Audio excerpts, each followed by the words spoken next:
beautiful. Flex Barbie here, your host of the Flex Pretty podcast. And today's episode is super, super special. I'm joined by the one and only Nikia Christie.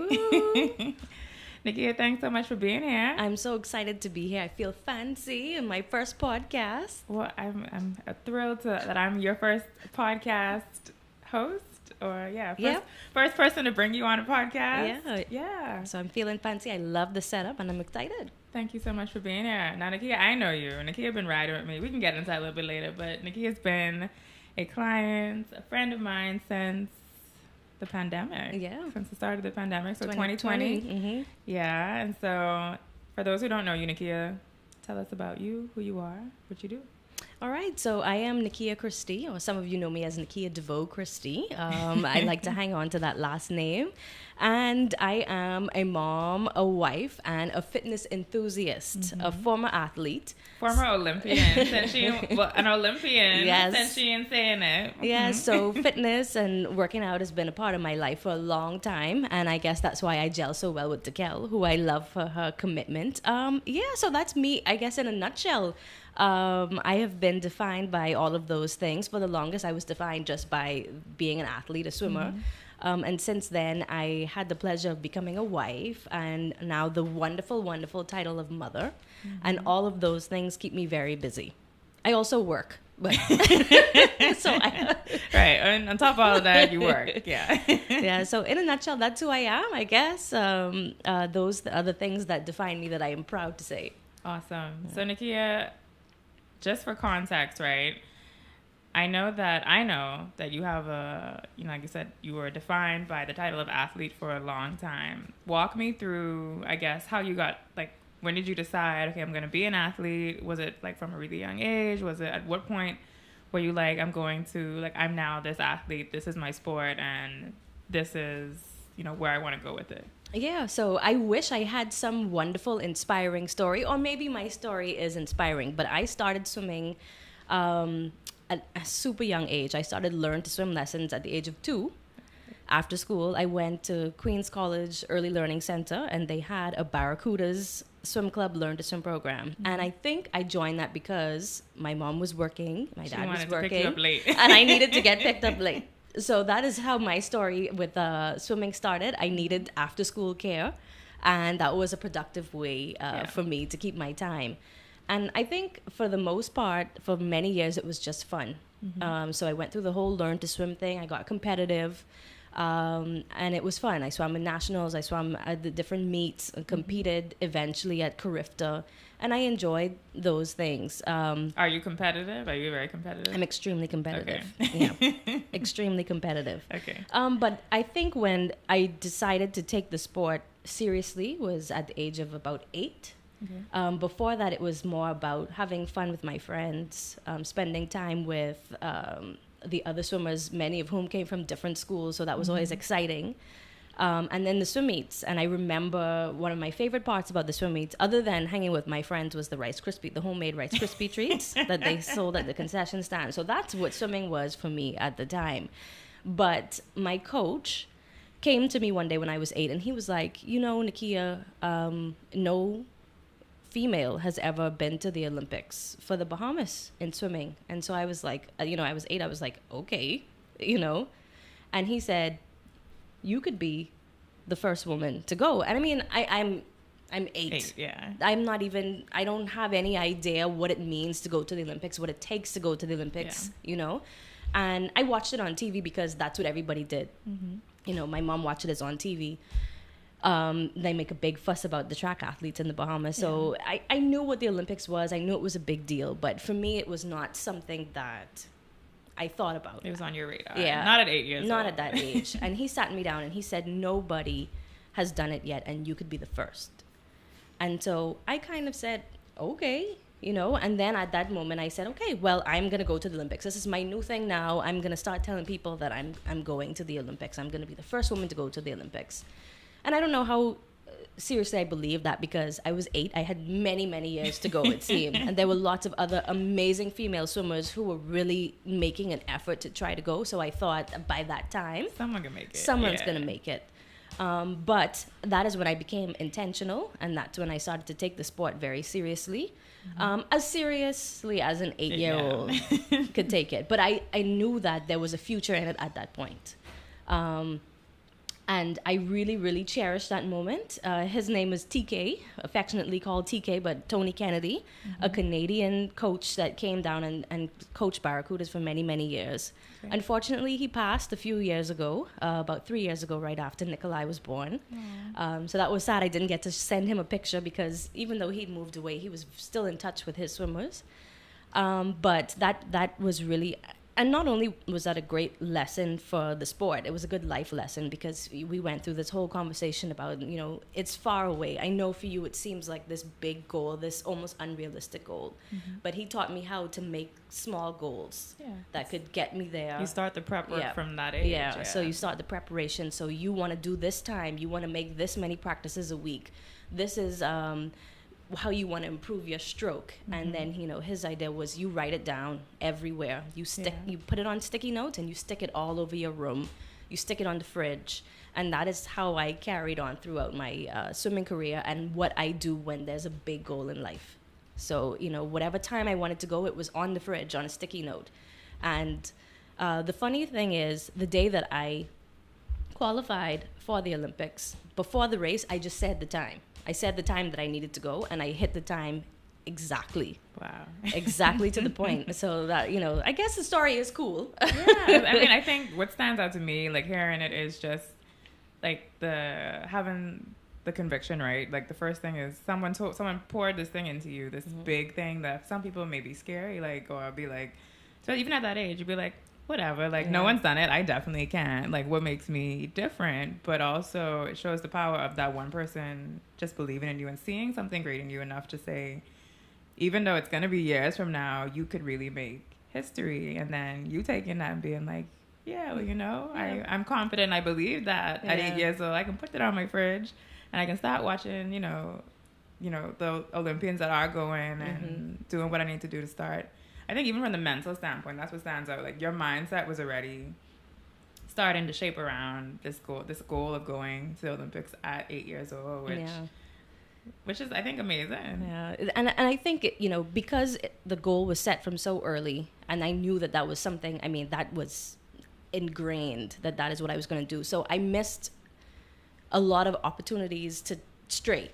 So, you know, as you get closer to your teenage years, or when you become a teenager and people are going to parties and having sleepovers and doing all the fun things that are really enticing. You got practice. You know, I was sort of like, I have practice on Saturday morning, so I can't go to the sleepover, or I can't go to the party on Friday night, or I'll catch y'all after the swim meet on Saturday. I'll come, you know, to the sleepover. I'll catch you at the pool at Atlantis after, you know. So, and I think that really helped because I already had years of this is what I am going to do and this is what has to happen, you know, and so it wasn't a chore. It was sort of a mission.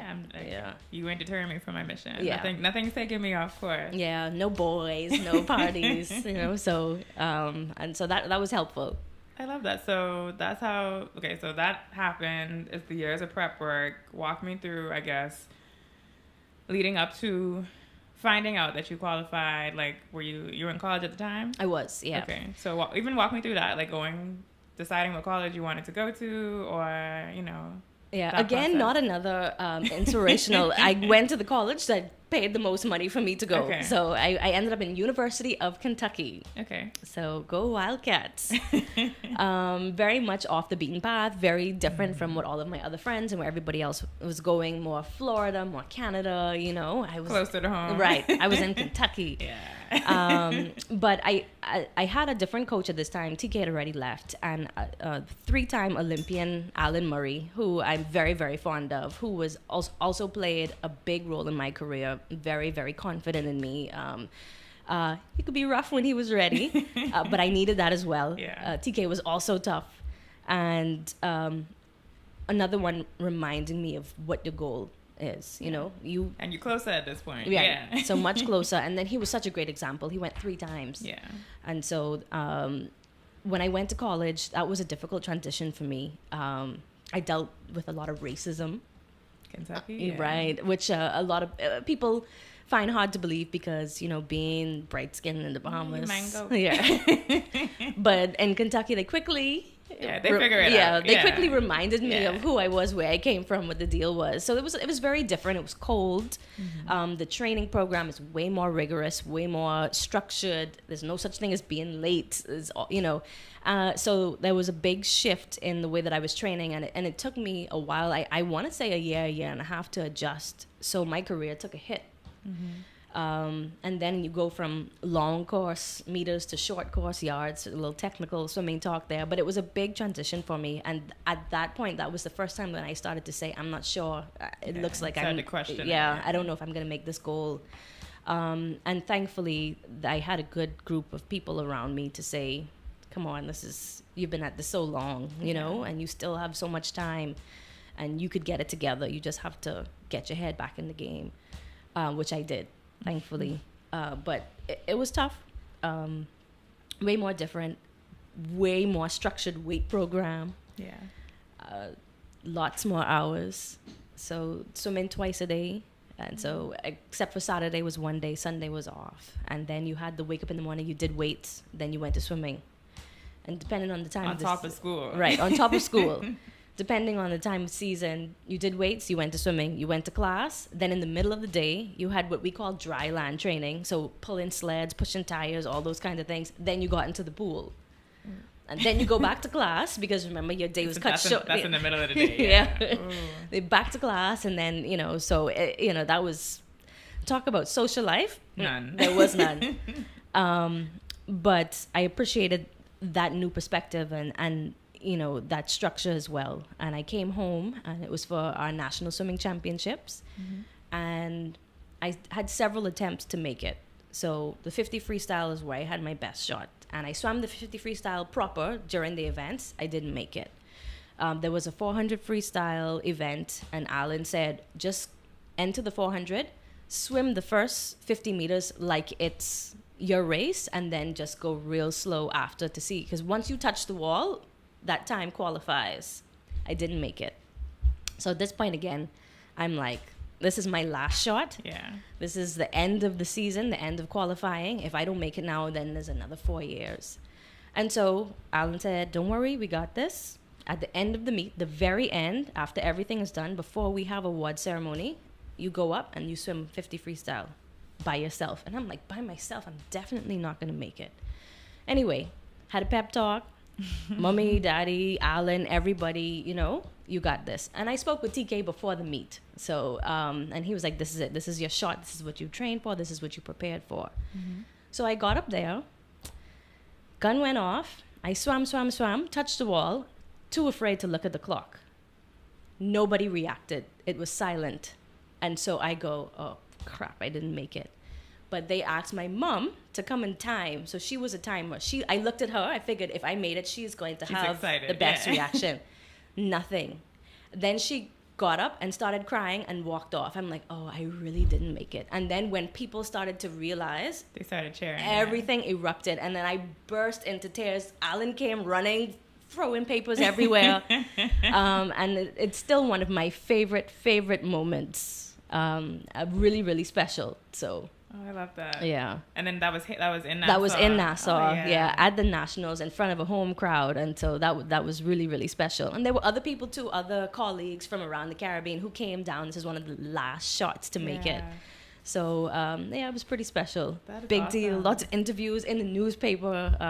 So that adrenaline carried me for a while. Awesome. Yeah. I love that.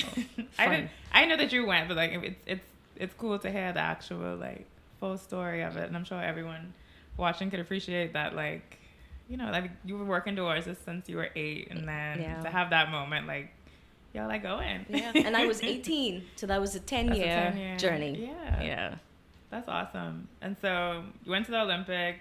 What was that experience like? Oh, outstanding. So you went at 18. I went at 18. Oh, yeah. Yeah, so I was 18. It was overwhelming, completely overwhelming. Where was it that year? Athens, Greece. Oh, yeah. It was so nice. And when people ask me how was the Olympics, what I remember most from it was the partying.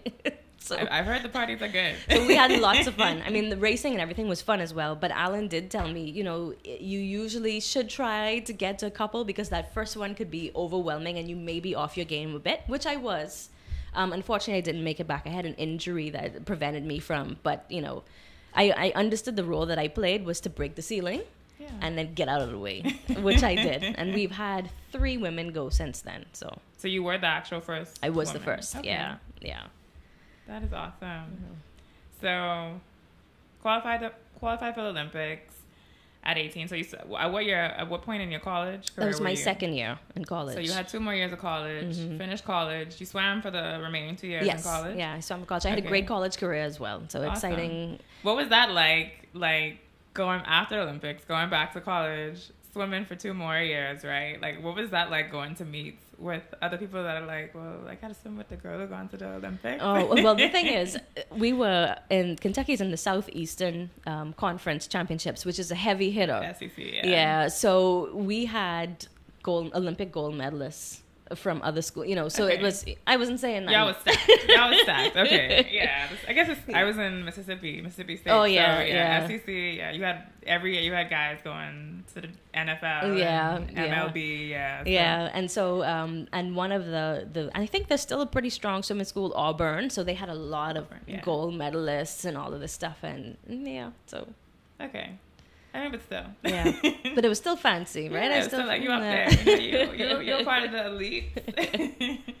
All right. So you graduated University of Kentucky, came home. Give me an abbreviated timeline between when you became then a wife, a mother. Oh, I moved home in, let's say 2008, 2009. So okay. I came back home and then I had to adjust to being somebody else, right? Yeah. So I'd been defined so long as being the swimmer, this athlete, and I was done with that. I mean, I could have still gone, but I had the shoulder injury that was nagging. It would take a lot of funding, a lot of interference from medical teams and all that. And I just decided at this point I was ready to be a working adult. Yeah. And I turned my focus on that, and I had a really, really hard time adjusting to this new life because I'd been defined by one thing for so long. I've had this one goal for so long. So even after, yes, I made the Olympics and I still had 2 years in college, but I had big goals. You were still swimming right? There too, yeah. Big goals, and one of the goals was to be an SEC gold medalist, which I ended up doing in my senior year on the last day of the meet in a real exciting fashion as well. That's your thing, yeah. Yeah, so, and so I had accomplished that. And then it was kind of, now what? Yeah. What is going to give me the same adrenaline rush? What is going to keep me focused and grounded? And so I had a really, really hard time adjusting to that. Yeah. But thankfully, my career helped with that a little bit. So I got into news, and I felt the rush before it was time to go on air, or and then arrive into a scene. Yeah, going to scenes, and so that helped a bit. And I ended up transitioning, but I still had a hard time watching swimming on TV, going to meets in person, hearing about the successes of other swimmers, who I used to compete with, and I think because my career ended a little sooner than it should have. But like I mentioned earlier, I finally and eventually arrived to the point where I realized that what my purpose was, and I'd served that purpose and moved on, right? So I was the first woman to go, and I made room for someone else to come in and you set the example that it's possible, right? It's so for someone else to come in and do better, right? To make the semis or to make the finals or to and that's what happened. But it was difficult because I felt like, okay, this was my first Olympics, and then I was going to go back and do even better. I didn't get the opportunity to, but I still have to remind myself sometimes when I think about, my career was cut short, that my role was a great one. Yeah. Right? That I was there to bust the door down and get out of the way. And I appreciate that. All right. So Nikia went to the Olympics, 2 more years of college, 1 year SEC gold medal, which is also amazing. Came home, decided to jump into your career. walk me through, I guess, what happens next. When does the hubby and the kids, when does that fall? And you came home at, you said 2009. 2009, Okay. yeah. So that's when I, all of that stuff that I was sacrificing for training. You was enjoying. What? The partying, the eating, the going out, the traveling. Well, I traveled a lot with swimming, which I enjoyed, but the traveling with a different purpose this time, all of that, I got all of that in. And, I met Gavin during that time. And we did a lot of that partying together and traveling. And actually, he would have been the first person I entertained when I moved back home, and I decided, okay, kind of like I could talk Olympics. To the boys I was like, this the guy here. Yeah. This the guy here. So he was a goal. He was my next. He was goal. on the sticky note. So when we dated for quite a while. So we started dating, I would say seriously, around 2010, and we got married in 2016. Okay. Yeah. So settled into that role as a wife, which I enjoyed. And then the first son came in 2018. Hope I'm getting my years right here. Or 19. I feel like 19. 19. Because I think he was one when 19. When I was we were working out during the pandemic. Yeah, 2019. And then I really got into that mom role. Because of the pandemic, I was in a super mom role. We were shut down, and I was home being wife, mom. And then the second one came along. So now here we are with my little family of four. And I'm really enjoying it. He's about to be one. He's about to be one in March. Oh wow. Yeah. So I feel like you just had a guy. Yeah. That's how it feels. So all right. So you're now wife, mom, and we connected during the pandemic as well. Yes. So talk me through that and talk me through your fitness journey, I guess, after coming back home, deciding, all right, I'm no longer going to be, a competitive swimmer. What did your fitness journey look like then? I know you said it was a lot of partying and, living. There was no fitness journey. So when did you decide, all right, like, I'm going to now start doing something? And what did that look like? Yeah, so I guess during that time I had, I joined the gym here. I joined a fitness group there. But I think, my background and my years and years of working out carried me so far where I didn't necessarily need to work out, and then eventually the body started saying, You gotta do something. You have to get it together. So I would say it was around 2018-ish that I got. Nikia, that's a long time. Yeah, from it was 2009. Yeah, I did things. I did. But like consistently, 2018 was. Yeah. Okay. Yeah. So I joined gyms. I would be consistent for a few months, or I would join a group, and I guess I should be a little bit kinder to myself. I did have long stints. Okay. With a decent fitness journey, but I think it was, let's say, it was 2016. So after I got married. Okay. And I added fitness into my routine. I did CrossFit. I was big into CrossFit. I did very, very well with that. And then along came Nikolai. Mm-hmm. But the fitness journey was difficult because, with swimming, working out so consistently, we had a nutritionist who would tell us how to eat, when to eat. We got weighed constantly. They knew our body fat and this and that. I have no idea what this thing is called. I have to look it up.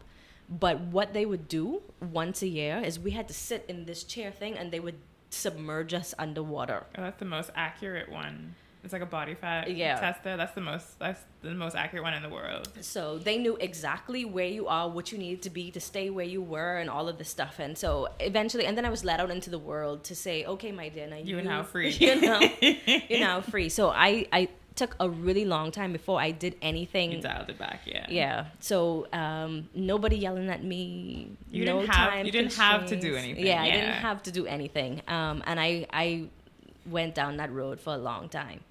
And then I realized that I need to do something. I need to do it, and I like the structure. I really enjoy the structure.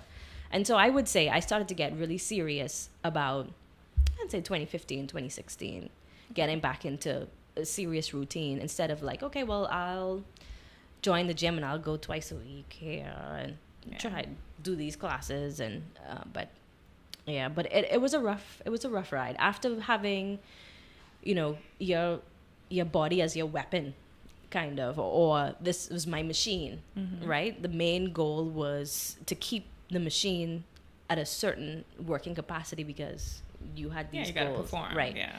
Always looking a certain way, didn't even have to think about it or worry about it, and then going into, oh wait, I can't wear these jeans because the little muffin top came out.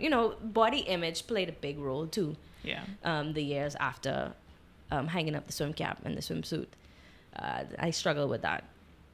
And then, as you can imagine, after being a mom, it was even totally different. Yeah, even more difficult. But now it's been a long time, so I give myself a lot more grace. Yeah, but you have to. I feel like I had a similar, and I still struggled with it a little bit, between being in prep, getting ready for a show and not, right? Your body changes. I changed between 20, 30 pounds in my stage versus just still working out, but just not as structured. Yeah. Those first few years of my competitive journey, I struggled. I would look at myself, you look at yourself for months, those 3-4 months, you're ripped and lean and tight, and then you go on stage, you compete, and then same thing, you're free. Yeah. You're eating all the Wendy's and all the good stuff, and you partying and you drinking, and in 2 weeks you look in the mirror and you're like, who is that? Who is this? So I struggled with that really hard, but it took some time. I was this is the process. It's just what it is. Some people can maintain a certain look. They may go up 10 pounds, 15. For me, it's 20, 30, and I've had to accept that. So I totally get that. So now walk me through. So you started back, you'd say consistently in 2016, right? On your fitness journey, you said you went into CrossFit, or was that what kind of stuck? Yes. For the longest. Yeah, so CrossFit was, I think the intensity of it reminded me of what I did. What you liked. And swimming, what I trained for in swimming. And maybe the competitive nature and too. The competitive. It was very competitive.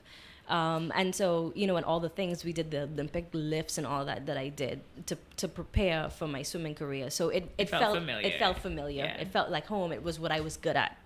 And so I really, really enjoyed that. But then when I came to you, I was at a completely different level, right? So now I have a new body. You have a 1-year-old right? Running around too. Yeah, a new body. I have a young child, and I'm trying to figure out how to be a working mom and still keeping fitness into it. And so when you offered the virtual classes, especially in the environment that we were in, pandemic, yeah. I was like, this is perfect, right? So he could just be here running around, or he could be sleeping upstairs, which never happened for us, right? And it's safe. It's in my own home. I don't have to worry about going out somewhere and possibly bringing something home to my family in a gym setting or in whatever it is, touching weights and, not that that's gonna happen, but we were shut down anyway. So. Yeah, that's true. That's true. We was locked down. Yeah, so. We were completely locked down, and so it felt not intimidating. Yeah, convenient, and even though we were virtual, I loved the camaraderie for the however many few seconds before and after class. Yeah, I was struggling together too. Yeah. There was no judgment. Everybody was there trying to do the same thing. Yeah. And and it was a saving grace during the pandemic. I think I spoke to you about it just this week when I was talking to the girls in the gym, saying how I look forward to it. So I worked out. You offered twice a day, and I was there twice a day. It kept my sanity because between the making breakfast, lunch, and dinner, going on virtual calls for work, joining the line to go to the grocery store, and all of this madness, it was this thing where it was an outlet. It was something I look forward to. And so that is where I started to really get back into, or be really, because of course after being pregnant and having a child, my fitness journey again was different. Yeah. But this is when I started to really bring it home. And I would say since I had Nikolai almost 4 years ago, and I've been completely consistent with workout since then, even after having another child. Yeah. So that was where I really started to come back to the fitness. What do you feel like is the biggest difference in pre-Nikolai fitness versus now? You have two. what has been the biggest, I mean, even excluding the fact that originally that 2020 was virtual, even that, like, talk me through that. Like, what's your biggest, I guess, challenge with now you're a mom of two, you're a wife, you're working, and now you have, you're adding in, I'm consistent on my, I'm working out at least 3 days a week in the gym, doing my own running, whatever, in between that as well. What do you find to be the biggest challenge? Energy. Definitely energy. And then accepting my body limitations. Yeah. Right? So I have a new body. Yeah. Right? And even though Guy is going to be 1, I'm still, my body went through this serious trauma. Twice, right? Yeah. So that was my second C-section. Unfortunately, with Nikolai, I had to have an emergency C-section. And so the doctor just said, well, don't even try. We ain't even try it this time. So, after, in just a short space of, let's say, under 4 years, I had these 2 major surgeries. Yeah. I'm not getting the sleep that I'm used to. I am literally running behind 2 boys. And so, so the difference pre-Nikolai and post-Nikolai, I'm going to tease him about this when he gets older, that there's life before you, and then, is the limitations, and whether that's become what I could do physically and just the energy. Yeah. Do you think being a former athlete as well plays into, like, the struggle with now accepting the limitations too? Like, just knowing, like, I used to be able to do these 2-a-days, run, lift, swim, all this stuff, like, to the T, and now it's like, well, this is a completely different life. You think that plays a... Oh, definitely. And I think that and you would know, right, being a competitor yourself, it just, I have to remind myself not to be so hard. You don't have to be so hard, right? I'm not you're in a different season, right? Yeah. I'm not training for the Olympics, yeah, right? And after the second child, it was easier to accept. Yeah. But remember, after Nikolai, just being so, like, I could lift that weight, I could do this jump, I could, but I don't have to. Yeah. Right? For what? Okay. Once I am getting in, I'm doing the exercises properly, I'm getting a good sweat in, and I am keeping my sanity. And when you think about it, I'm doing extremely well. You are. But for somebody with these 2 crazy, wonderful but crazy high energy boys, but it does make things harder. It does make things harder on how I expect my body to look, how I expect my body to respond. And my husband, bless his heart, is really gentle with me in that. So he was always reminding me, because I would say things like, I don't understand why I'm not losing the weight. I am out here working out more than people, who they go to a few classes a week and they look amazing, and he keeps saying, yeah, but they don't have 2 boys, or even if they're just not you. Yeah, you're different. Right. Yeah. So stop being so hard on yourself. You're not gonna, you're not gonna just look like an Olympian tomorrow, or maybe not ever again. So, like I said, this time I'm giving myself so much more grace, and that's probably because I'm too damn tired. That's all you have the energy for? Like, I can only give myself grace. I don't have the energy to be stressed out. I have so many other things to stress out about. How I look right now is not one of them, So I'm giving myself way more grace this time. That is good. Yeah. What advice would you give new moms that are in a similar situation to you? Maybe they weren't Olympians, maybe they weren't competitive athletes, but they know what they had this, their life before babies or before baby, and now they're looking at themselves in the mirror, or they're not feeling like themselves. Like, I don't have kids, so I can't completely relate to that, but I do know what it's like to, like, look in the mirror and be like, I used to be this, and now I'm not, so I'm struggling with this image thing. But I know for you as a mom, like, it's more than that. It's, your image changes, but your life actually changes as well. So much. Yeah, life changes so much. And my biggest advice is just be kind to yourself, which I wish I learned a little earlier after having the first child. But you be kind to yourself, and then you have to remind yourself what your priorities are. And that's just being a mom, right? That comes first. Well, of course, you come first, because if you're not well, then it's difficult to care for a kid. For anybody. But, yeah. But it is really, it's a beautiful thing stop and think about, I mean, what your body just did. Mm-hmm. What an amazing, awesome thing that is. Mm-hmm. Your baby isn't looking at you saying, "Oh, you need to Not need yet, to get at up." least. You know, Nikolai may say a comment every once in a while, but oh, you need to get up and run, right? They just want you to be there, mm-hmm. present, and it goes by so quickly. It's so cliche, everybody says it. Yeah. So you said your biggest piece of advice would be to be kind to yourself and to focus on being a mom. On being a mom, your priority, which is being a mom, right? Yeah. And it's a beautiful thing, and you know, especially in those early years, because it was kind of like, I remember I said, okay, I'm cleared to exercise after 6 months, and so I'm just gonna get into 6 months is kind of long. Yeah, well, after C-section, I was being safe, I guess. Well, there were things that you could do, but to get, I wanted to get back. You wanted to be like, jump in, lifting things, and so I was like, oh yeah, in no time I'm gonna drop this weight by my birthday and all this stuff. And it didn't happen. But that's okay, and that's okay. You are now a mom. This thing is priority for you, and eventually you'll get to the point where it becomes a little bit more about you again. Mm-hmm. I was getting there, and then Guy decided he was going to make an entrance, and so now I'm getting back to that point again. But do you feel like because you went through having Nikolai and that first experience that made Guy a little bit easier, or was it like, okay, now this is different, like this is a whole new... Yeah, totally different. Okay. Yeah. So as far as doing the regular mom things, it was definitely easier, right? Okay. So, I felt like an old vet in the game now. Yeah, I know how to do the bottles, the breastfeeding, the this, the that.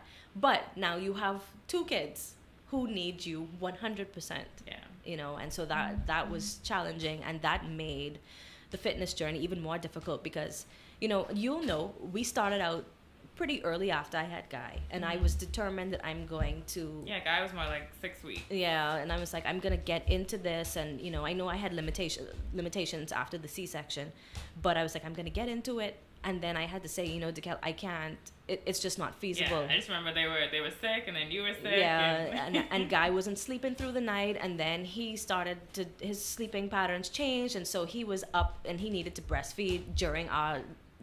times and I'm like, I can't make this work. And that was very, very difficult for me, but it wasn't about me. You had to shuffle the schedule a bit until even trying to make evening sessions when you started group fitness. I had these 2 kids, and I dragged them out one day, which worked fine, but it may not work every time. And so you just have to roll with the punches. And having a supportive partner is really helpful because, Gavin's on morning duties now. So he knows in the morning I'm either with the gal or I'm out running or whatever it is. You have the boys. That's the boys waking up and I walking out the door. See y'all. It's not my problem. And he's very, very supportive that way. And I just know that, he does his soccer in the evenings, he does his gym in the evening. And so now I know that I'm home with the boys, you know? So, and that's how we make it work. And he's super supportive of my fitness journey because he's an athlete as well. And he would have competed at an elite level. Yeah, but he had 2 babies. Well, at least he ain't carry them. So he's super supportive that way, and that helps. But, one thing is to be kind to yourself. Yeah. It's going to change from day to day. They change from phase to phase, and you have to roll with the punches. And be present. Being present is the most important. And that's what I had to do, because I was saying, okay, well, maybe if I pump the night before, then I could keep going. And then I was like, no, because... we enjoy our breastfeeding time, and this is for him, and this is, so we're gonna have to put this on hold, and then I'll figure it out when we could better manage, and that's how that went. And I think if that had happened with Nikolai the first time, it would have been a lot more difficult for me. But since I'd already gone through that journey of trying to balance kids and fitness and all of that, I lost the weight after Nikolai. A Guy didn't respect that. He came along and I was like, perfect time. and put me right back to square one. But, it's possible. And it may not be possible for everyone, or you may not get to where you think you want to be, but you make it work how best you can and when you can. I like that. What would you say are the biggest non-physical benefits of fitness for you as a mom? Oh my goodness. Besides escaping for an hour. Yes. So that's top of the list. Escaping, having my own time. Stress relief, really that burn, and just during that workout time. So not only I'm in my own zone, or actually I'm in Kel's zone, but I'm in my own zone, I'm burning all of that tension and all of that, whatever negative energy, whatever stress, whatever, I'm getting rid of all of that, having my own time. And then also more energy. I mean, you say that's, even you said though not you say physical. That's your struggle. But. Yeah. Yeah. So it gives me, I could run with them little boys, but it's mentally, exercise really helps me to survive day to day. Not snap on everybody. Yeah, it helps me, and Gavin could tell you, he knows when I am not on my routine, and also when I keep that schedule in the morning, and I was like this when I was training as well, for swimming. Once I have a routine, everything else goes so much better. So I get up in the morning, I go to work out, I come home, I'm making breakfast for everybody, I'm packing school lunch, yada yada yada, and everything is on a boom boom boom boom schedule. We're good to go. I don't work out. I don't wake up early enough to get the things done. I'm rushing. Everything goes off. So it really it's something I enjoy.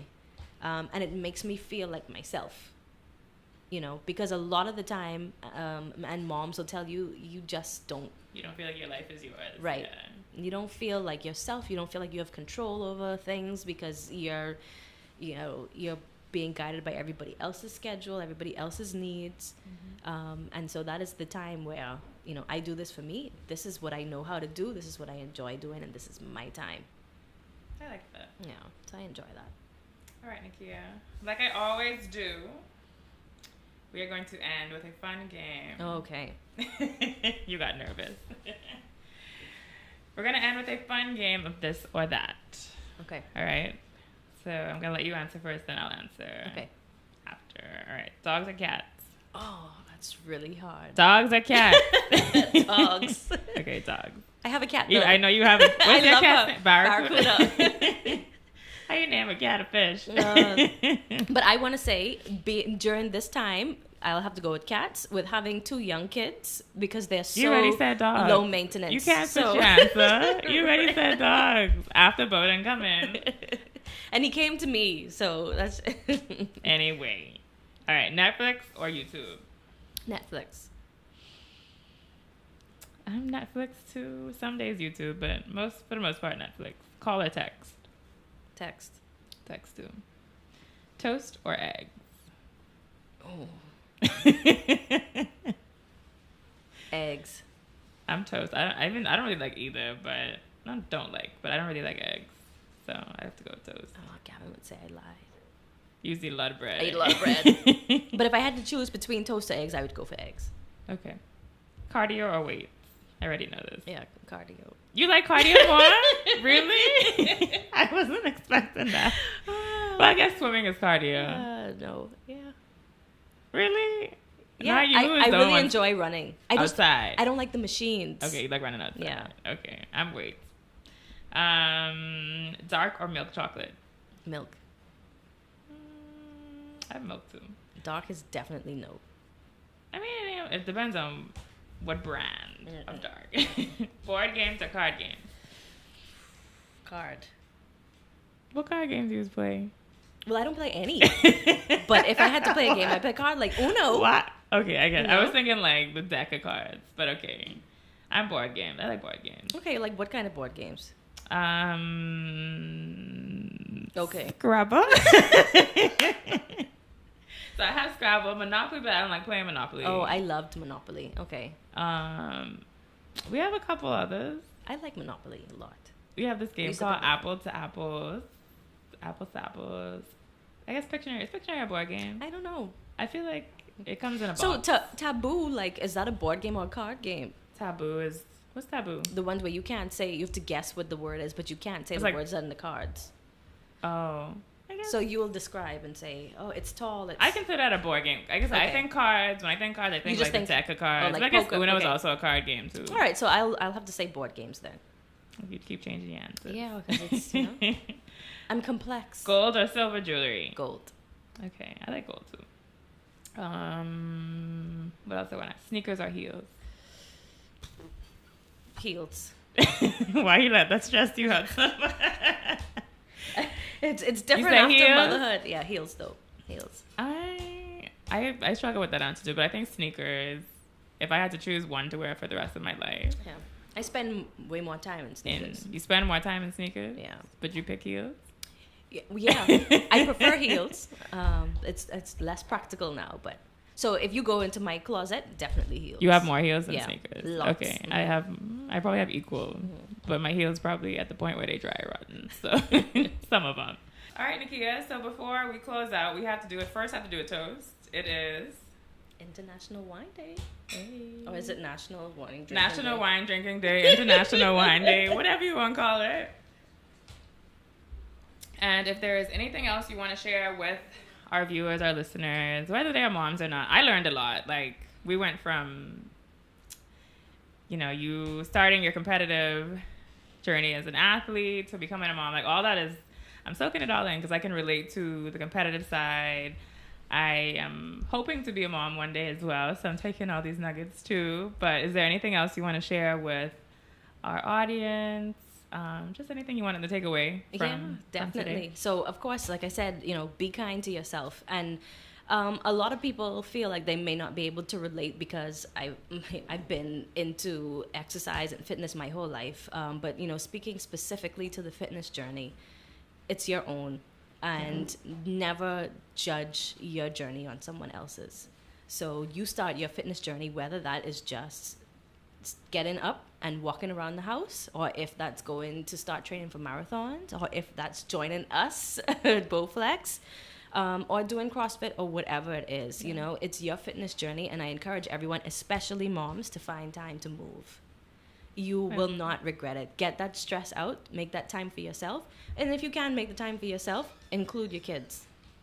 I like that. It's possible. DeKel will tell you, Nikolai was my, he was my sidekick every workout. We were friends. Yeah. He was looking the screen. Yeah, but it's important. Your health is important. Getting moving is important. And just because you're a mom doesn't mean that it's impossible to get that in.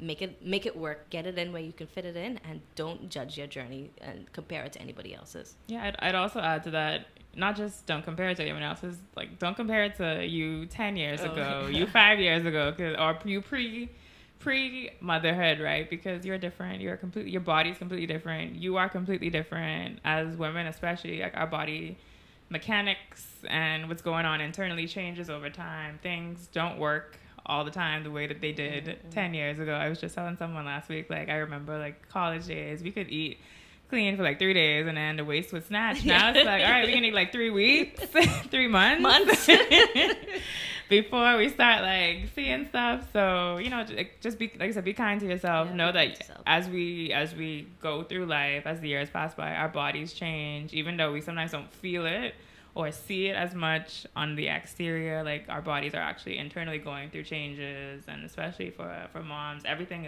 is different internally as well. So giving yourself that grace, not comparing yourself to others, but also not comparing yourself to who you used to be and what you used to be able to do is also important. Because if you can feel discouraged from seeing other people externally, but also like knowing that I used to be a certain way, or people are not always kind. So people may, have their things to say, but you have to be, which is why you have to be kind to yourself and know, like, I know where I am. I know what my goals are. I know what my priorities are right now, and just kind of work through those. I think becoming your best self, and I say this to a lot of people, becoming your best self or working towards becoming your best self is doing such a service to the people that you love. And that's including for moms, your kids, right? Like you said, you can't be your best, or you can't be the best mom if you're not taking that time to care for yourself. And like you said, that doesn't always look like, for me, that may not look, I'm not a mom, but if I was, for me, that may not be the same or look the same as it does for you. And so finding that groove, for me, it may be,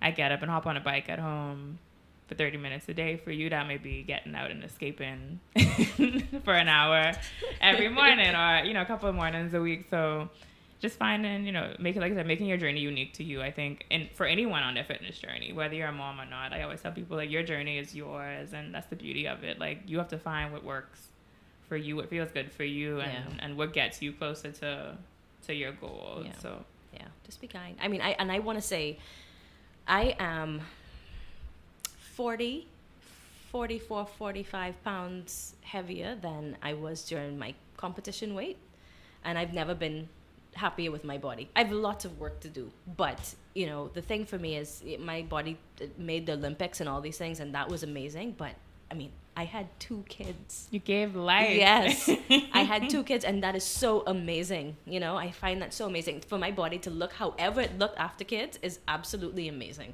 So I mean, you do look great too. So thanks. It might be the wine. The wine's talking to Kel. Well, thank you so much, Nikia, for coming on the podcast. Thank you for sharing your story. I learned a lot, like I said. I hope so. And I'm sure that our audience did as well. If you want to, you can drop your social handles. If you don't want people in your business, that's fine. Oh, I could, but I'm nowhere near as exciting as Kel is. So my IG is hopelessly devoted, and spelled like devote, DEVEAUXTED. So hopelessly devoted. And all you can see on there is mommy and fitness and wife stuff anyway. So see y'all there. All right, Nikia, thank you so much. We're going to do one more toast. Yes. For International Wines Day. National Wine Drinking Day, whatever it is. And thank you again for being here. Yes, thank you for having sharing. me. And if you guys enjoyed today's episode, be sure to follow Nikia. And y'all may see her on my page too. I post their workouts over there. And until next time, we'll see you on the next episode of the Flex Pretty Podcast. Bye.